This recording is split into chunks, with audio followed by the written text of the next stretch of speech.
We are counting on that. Most importantly, we're also hoping that this year we're going to see all these words matched with action, seeing the economy bounce back and all of that. When you talk about repayment of loans, interestingly, we have a higher capital expenditure at about 10 trillion and then, recurrent at 8.8 trillion. But, we're also servicing loan at well over 8 trillion as well. And some are concerned if we're not spending too much of our money to repay these loans. But your speaker has been talking about what has been done with the ways and means, which is now been eliminated, to taking the funding directly from the market as against, CBN printing the money.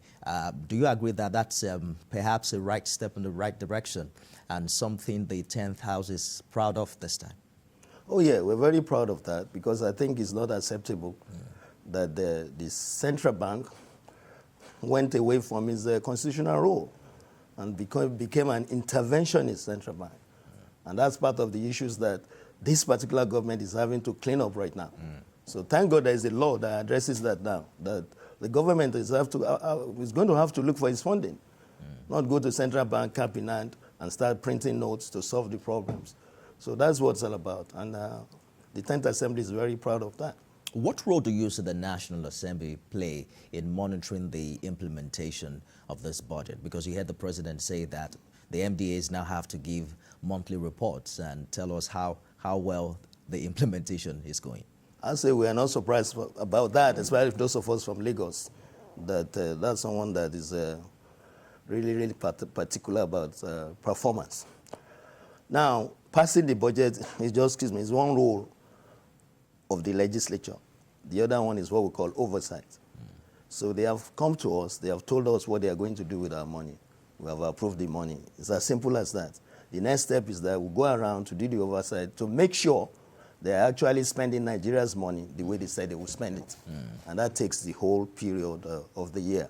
And believe it, that is sometimes a very tough process because there's a lot of discoveries that will be shocked to find out, and we see the corrections. Indeed. So I'm sure this assembly is going to be on its toes to make sure that they do what they said they were going to do. So when you said that the 2023 supplementary budget will run concurrently with this new budget till March 31st, what does that mean? Because it sounds like there will be so much money to spend, right? Well, you see, look at it from this perspective, and this is very interesting. The question you ask yourself is that, why do you have that situation? That means there was a budget with sometimes that's about 40% performance. So there are projects in that budget. So they become abandoned projects. But this government has decided that even though they didn't cause that situation, but government and governance is a continuum. Indeed. And they are not going to deny that. So it is important to find the resources to actually take care of those projects. Indeed. Well, I don't think there's going to be too much money in circulation. I think because those projects are actually quite important. I've seen some of those projects. And I'm glad that the government wants to continue those projects rather than abandon the projects. Indeed. So you are Chairman House Committee on Disabilities and Senior Citizens Matters, right? Yeah. Yeah, exactly. And then we've been seeing you, rising up on the floor of the Green Chamber, speaking boldly about these things. Particularly, you've asked the Minister of Information and National Orientation to create more awareness on the rights of persons with disabilities. I think that was late last year. Where are we with that? What do you think is changing in that regard? Thank you very much for the question. I think it's important to start with the Nigerians to know that you're just 1 second away from disability. Some of us are born with disability. Some of us acquire disability. You go into the airport, you go into an accident, you become a paraplegic, unplanned for, no matter how rich you are. You have high blood pressure, you develop a stroke, and you're paralyzed. So you have a disability. So when we include people with disabilities, we're only talking about ourselves. Thank God, after decades in Nigeria passed the Disability Act 2018 and signed by President Buhari in 2019. And that now is the gold standard, supported by the President signing the AU Charter, so which makes even that stronger. What does the Act say? It says that the Ministry of Information is the law of Nigeria. Should do awareness on the folks with disability. The law says that it's about access.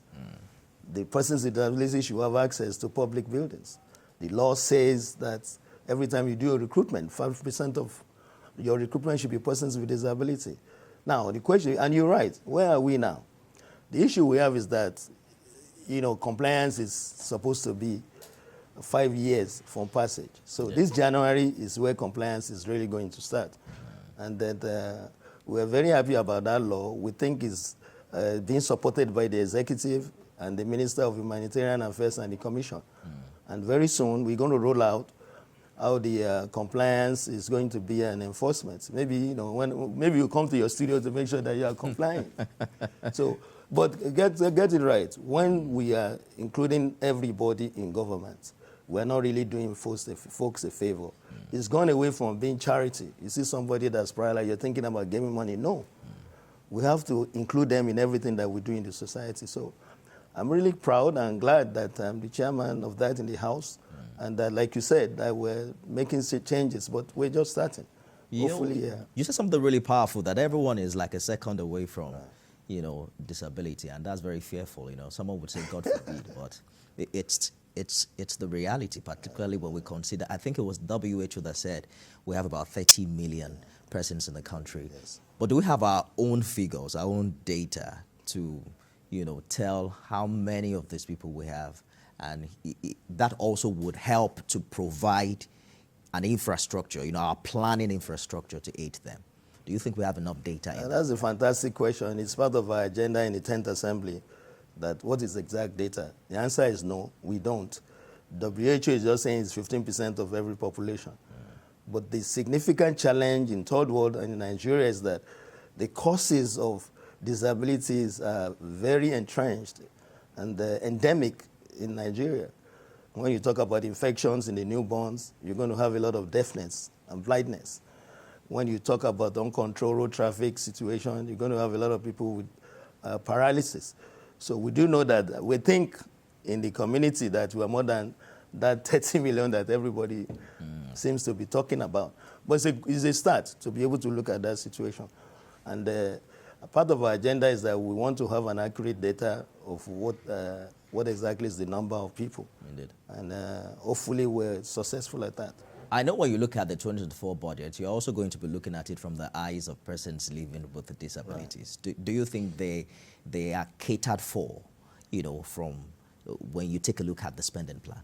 No, absolutely not. They are not catered for. The budget is extremely low. It's one of the lowest in the budget. But we believe that it shows the level of understanding we have about that situation. But we have listening ears in the president because we know what he did about that in Lagos, and the Minister of Finance and Planning and the folks that are aware of that. But they are in transition. Our hope is that the next budget is not going to be like that, because there are a lot of things, a lot of projects that we would like to be done that are not captured in this budget. I give you an example. There are 13 rehabilitation centers in Nigeria abandoned. If you remember, in those days, you have the School of the Blind, the physical therapy place, 13 all over Nigeria, abandoned. So that takes money. Those are the areas we're looking at. So we would like to have rehabilitation centers in every zone, even in every state. We would like to do that. We like to have special schools that are dedicated to disability. Believe it or not, there is only one tertiary institution, I think it's in Oyo State, that trains special education teachers dedicated to these folks. We don't have a university for the deaf, and they have very unique situation. Unlike in the US, where they have Gallaudet University, where the deaf people go up to PhD level. So, and on and on. So, but I think that part of the agenda, when you have listening ears, is to make sure that the next budget is not like this budget. And we have folks that are cooperative in that regard. What does this say about our community? Is it that we don't care about persons with disabilities, or our leaders have not come to the awareness of their responsibility in that light? Part of our issue is cultural and historical. We are in denial. If you tell someone that if you know somebody that has albinism, has disability, they'll be like, wow, Afinian, how can it be a disability? But it is, because they have a lot of visual problems they can't see. So we believe that when you have a child with disability, the child is supposed to be hidden from the world. It's not supposed to be seen. So there's a lot of folks in the rural area that they have kids that are disabled, that have disability, that they don't even want people to see them. Sometimes we think it's juju now. We think it's juju and or something that is making the kid to be like that. That somebody is chasing you that make your kid like that. But I would say on the positive note that the act is strong. It's not where we would like it to be. But what the act says is that it's about rights. Indeed. So the issue is not really like you want to do somebody a favor. There are rights now that are well spelled out. So it is our duty between the executive and the legislature to enforce the law. And when we enforce that, a lot of persons with disability will realize, I mean, look around. You see that the ones that have support system, that are educated, they do well. You have seen folks that they have disability that actually do very well because they have a strong support system. Most folks that are physically challenged can do a lot of things with their hands, they see. But most people that are visually impaired can still see a lot. So we believe in inclusion, and I think this government is about inclusion. You know, I'm surprised that it was just recently that you were talking about engaging a sign language interpreter during the plenary, and I was hearing that the speaker had approved it. Has that been implemented now? The way I will answer it is that for the first time in the history of the National Assembly, our very, very progressive leader and speaker, Right Honorable Tajuddin Abbas, has approved that. And that speaks volumes, The because, answer is think about it. You mean lawmakers just thought about it in 2023? Well, during our tenure, yes. What were your predecessors thinking about? Well, they didn't. Perhaps because we don't even have representation, of those people in the House. Right. Maybe. Right? I have a double hat. As you know, I'm a medical doctor. Indeed. So I will say things a little different. And I'm familiar with that. I've done disability assessment for persons with disability before for about 5 years. So I know about some critical things that should exist. So that crossed my mind. And I've done a lot of engagement in the community. So they had this request out there, but they just needed somebody to push it. But once I told the speaker, he agreed right away, that second. To your answer, yes, I think when we resume, you will see that on TV during our plenary. Hopefully. Yeah. I'm sure we're going to have this conversation again, just in case I don't see it. Mazi Okorafor has called in from Arochukwu in Abia State. Good morning, Mazi. Good morning, Mr. Nipe. Good morning, our guest. Good morning. Thank God today. So now, this issue of budget, I start asking myself, the budget, the human face we are talking in terms of budget, does it reach or is still standing? The supplementary budget before the appropriation budget of 2024. Some workers will complain that they didn't consider some agencies. They're complaining that they didn't go home with their salary. That what happened? I said, so, how will you come back and be complaining that you didn't go with their salary? Telling people excuse. But there was a supplementary budget. They say yes.